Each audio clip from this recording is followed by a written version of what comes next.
Hello and welcome to episode number 260 of bookcareers.com live.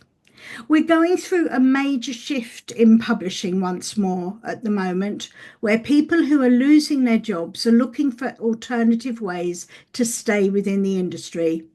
One of the ways is by setting up in business for yourself as a publisher. So today we chat to Katie Isbester from Claret Press about starting up as a micro publisher.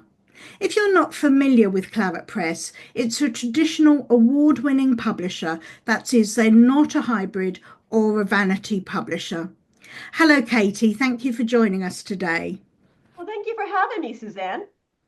So, could you tell us, please, about starting up Claret Press? What gave you the inspiration to do so, please? Sure. I started up about 10 years ago. Uh, After, gosh, 2.5 decades of editing, doing freelance editing, I'd done one big contract, but I'd just done a lot of freelance editing. And I had noticed that some of my authors, they'd written something absolutely fantastic, but they couldn't get it published, and instead it languished in the bottom drawer of their desk. And other people had published something that was, you know, pretty meh, it's like, and they would get the publishing contract. And it really annoyed me. And I felt like I was being complicit in getting people's hopes up. And I was kind of part of the problem. Then I got, how do you, yeah, I got, okay, to be honest, I got cancer. I got very, very sick for quite a long time. It was unclear whether I was going to make it or not. And I thought, let's be part of the answer. Let's make things right. And the goal with when I started off was quite honestly was just to make sure that the books that I felt deserved to see the light of day actually got published. So they got into the British Library. They could be reviewed. They could say I've got a publisher. It was really that simple. It was more like a service I was giving everybody else. Since then, it's changed and I've become much more professional. So I would say I've been operating at a kind of a professional level since, well, I suppose just around COVID. It took me a good couple of years to figure it all out. I got honing it and got better and better. Okay, it's really interesting. I'm sorry to hear about your health challenges. I hope that you overcome most, if not all of them now. But Knock on wood, we're there. knock on wood, always knock on wood. But when you're in that position and you're looking back, reflecting back now, what was the one thing that you wish you knew now, before you were starting up? If you could think, actually, I wish somebody would have told me this before, Hmm. the thing that probably most surprised you or the thing that you were least expecting to happen. Yeah, I don't think I'm alone in this. It's marketing. I read obsessively. So many of my friends read obsessively. Um, and I just assumed the whole world was like me. Turns out some people watch TV occasionally. Who knew? So I have found it phenomenally difficult to persuade people to part with the loose change in their pockets to buy my books, which is a terrific shame because I think many of my books are better than what's not just what other people are publishing, but what's better than what's on TV. I don't think I'm alone in that. If there was a ready answer out there, I would find it and I would do it. Because for those people who are interested in starting up their own publishing company, you encounter a problem, you solve it, right? I don't think there is a very clear solution to the marketing problem. And let me just give an example about the big five publishers. We know this from the recent Department of Justice blockage of Penguin Random House trying to take of Simon Schuster. We know the numbers, and we know that over 99% of their books do not break even. That's astonishing. It's not like they don't have data mining engineers. They haven't done the market research. They haven't got a brand. They haven't got celebrity authors. Like they're doing everything right, and even still, 99% of their numbers, 99% of the, especially debut authors, are losing money. and they're waiting for that unicorn. Like they're throwing strands of spaghetti at the wall, and they're waiting to see which one sticks. That strand of spaghetti gets a second book contract. And eventually they'll start putting marketing into it. And the data mining engineer tells them to pinpoint one book, that strand there, because the demographics are behind it. Even still, it's like fintech. It's a bizarre way of organizing an industry is around a unicorn. For heaven's sakes, publishing's been around for, like, commercial professional publishing's been around for 500 years. And it's now been organized around unicorns. It's crazy. And of course, for a small indie like I run, you can't organize around the unicorn because the pockets aren't deep enough. So my experience has been is that my books that do break even and do make me a little bit of loose change, um, the authors kind of find their own way, and they do it in different ways. Like there's no one silver bullet. There's no magic incantation to solve this problem. It's really interesting that you've noticed that, or that you've seen the research, and obviously with PRH and Simon Schuster, you're talking very much about the USA, the Department of Justice ruling about the takeover. I mean, if I think back, probably I think the late 1980s, I think the stats were that for every 100 books that a publisher published, one of them would pay for the other 99.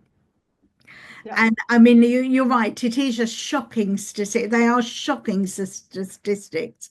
It is really quite scary in certain other ways. And I mean, this is where, if you talk to most publishers, most trade publishers in the UK, that what they'll probably say is, aha, but even so, what brings us in the extra money can be the rights sales Mm-hmm.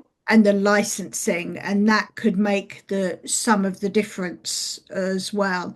I mean, Oh, I remember working at a publisher, and I think the stats were that every time we sold a copy over 45% discount, the company lost money yeah. every time. So every time if we were selling to one of the wholesalers that needed a higher discount percentage, we lost money.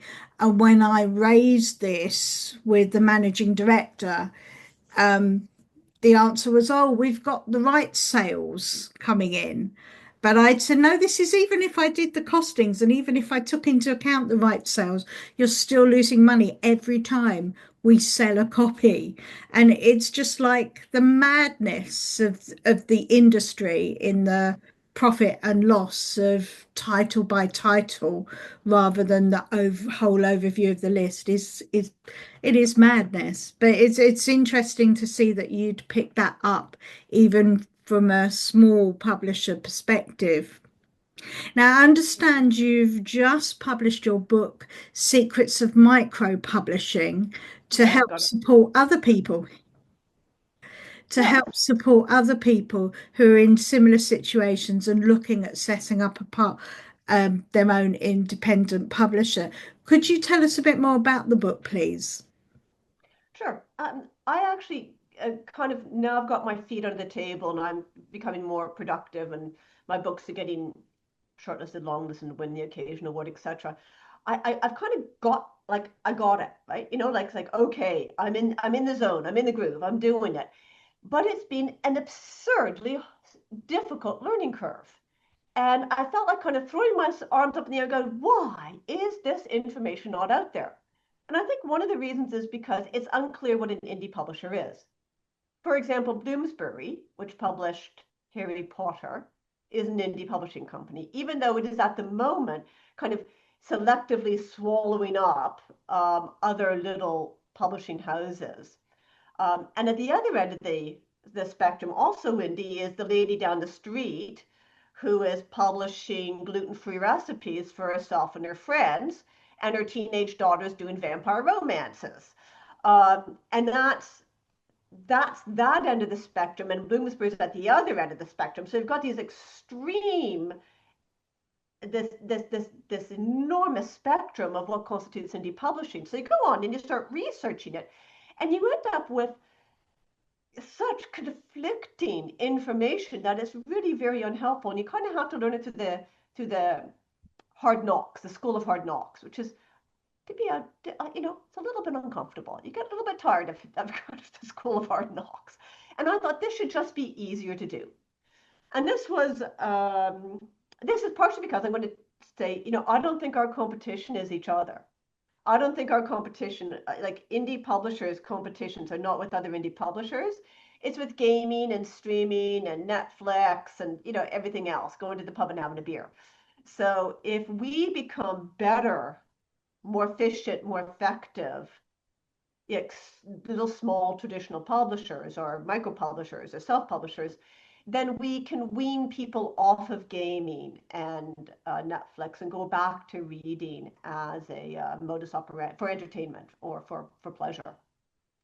This has really brought home to me just to talk about how extreme the definition of indie is. I was during COVID. I belonged to something called the Independent Publishers Guild. So do we. And they had their first, you may have been there, Suzanne, the first spring conference, and it was online, digital for the first time. And so I signed up, and there was a talk on marketing during COVID. So I signed up for that little talk. And this lovely woman came on from a well-known indie, not a big one. And she said, the great advantage of being a small indie, there's just such huge advantages that we've got is because we only have 9 of us in the marketing department. And with only 9 of us in the marketing department, we can all get on a Zoom call together because there's only 9 of us. And I kept thinking, I'm the marketing department. It's like you're looking at the marketing department. So I just thought, okay, we need something that's appropriate to just us. Something that is it's kind of why I don't like using the term indie.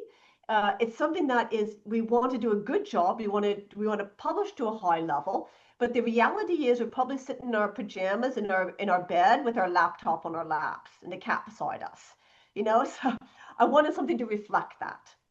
So that's why I did it. And I'm pretty honest about all the way through it about the mistakes I've made so that other people can avoid them, and what I have found works so that other people can have a more, like, just a better experience doing it, because life's too short to waste it beating your head against a brick wall.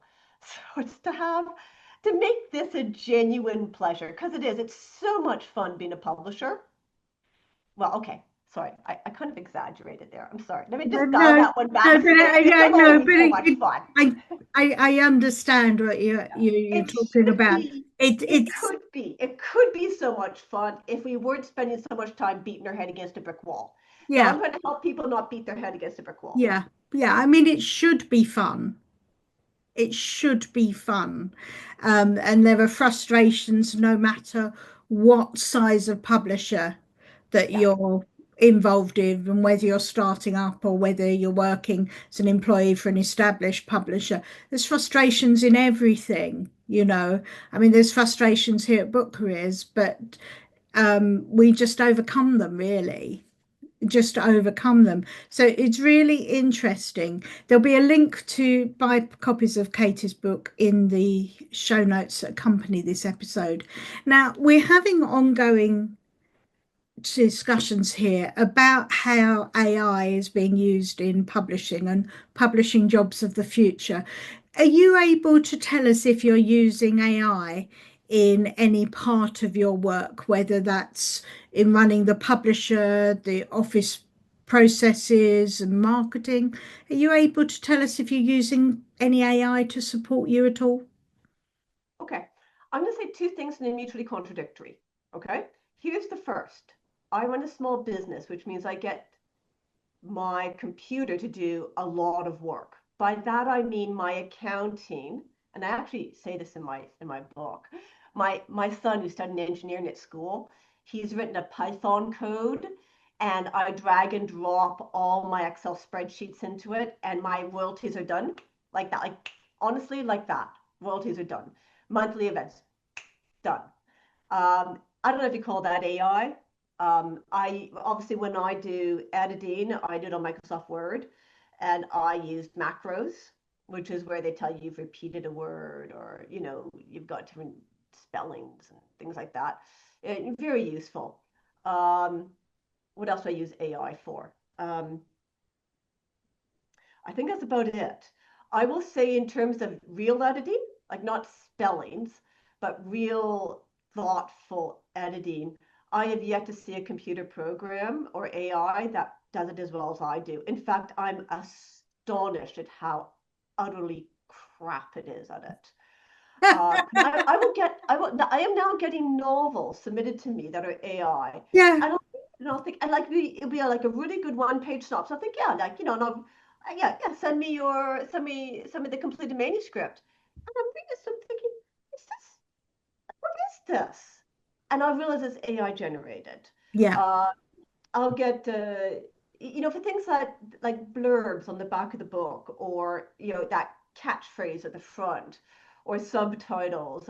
It useless. AI is useless. And now the author, the interns, and I, we sit down and we grapple with this, and it takes us days, if not weeks, to come up with a really powerful blurb. That grabs you and yet communicates a story and yet holds it all back, and that it works the way it's supposed to work. AI can't do that. I also find it doesn't design book covers as well as my book designer does. Um, so I don't want to suggest it isn't useful, because gosh, I really like that Python accounting that my son has done for me. I'll be, talk about taking a load off my shoulders. Absolutely. But it has yet to match human creativity. I mean, it might in 5 years, Suzanne. In 5 years, I don't, if someone's watching this, I just want to make it, it's 2025. If yeah, someone's watching this in 2030, it might be a completely different story.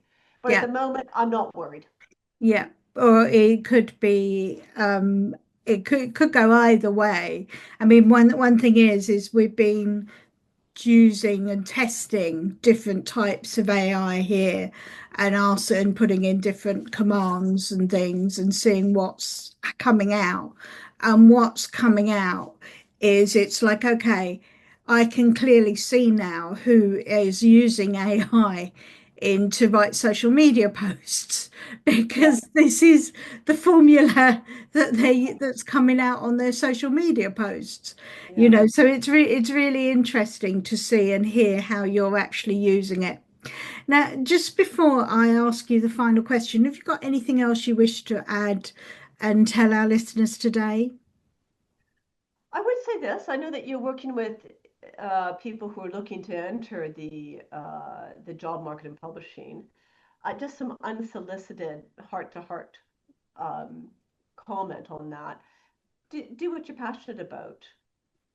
Do what you love. You'll go if you do what you love, you'll learn more and care more and achieve more than if you do something you don't like. You'll probably bump along mediocrely for a while until AI wipes that job out too. I mean, there's no guarantee that anyone's going to have a job by 2030, 2035. Oh, people So will. yeah, People will still people have. will work, but there's no guarantee that your particular job will still exist. So you might as well embrace what you love and just figure out how to make that work, which is essentially the lesson I learned from having cancer. Is you embrace what you love and you do what you love, and then you make it work. Yeah. And I would say if you're passionate about a certain area of publishing, I would strongly like the world. The world is your marketplace. Like if you're passionate about park benches of South London, I can guarantee you that there's going to be enough people in the world who are passionate about park benches to make that a viable publishing company. So I mean, that's a ludicrous example, but it could be No, climate it's a change. good example. I can see some of the commissioning editors are probably listening to this thinking, hey, that's a great idea. That's a great idea. It's stranger things have happened. And now, for just finally, what book are you reading at the moment, Well, please? I have such a god awful pile beside my bed. And so I picked out a few. I kind of, everybody shoves books in my hands. I've just gotten around to reading Annie Ernaux, who won the Nobel Prize. And this is only about 40 words, 40 pages, this book. It's a novella. And I quite like novellas, to be honest. I'm fond of novellas. So I read Annie Ernaux, and it's an extraordinary piece of nonfiction writing. And then I don't know if you've been watching Slow Horses on TV. This is one of the few times in which I think both the book and the TV show are equally matched. Generally, if one's better than the other, but actually Mick Heron tells a fantastic story. And I try to read the book before I watch the TV show.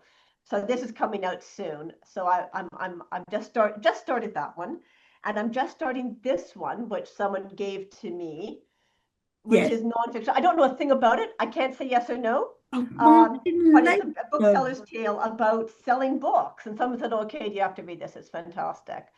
Yeah. Beats me if it is or not, you guys. I'm just telling you that's on my to-do list. That's No, next on my. that's brilliant. I mean, and it's Martin Latham, which is a name I've known in the industry for a very, very long time. Katie, thank you so much for your time. It's been a fascinating talk with you. You'll find Katie's contact details and details of all the books she's recommended in the show notes for this episode. Katie, thank you once Well, again. thank you for having me, Suzanne. If you're looking for a job in book publishing, please subscribe to this channel and visit bookcareers.com for further resources, including how to access one-to-one career guidance. And don't forget to buy the book, How to Job Search in Book Publishing, The Ultimate Insider's Guide. May you all be doing a job you love and being paid the salary that you so richly deserve.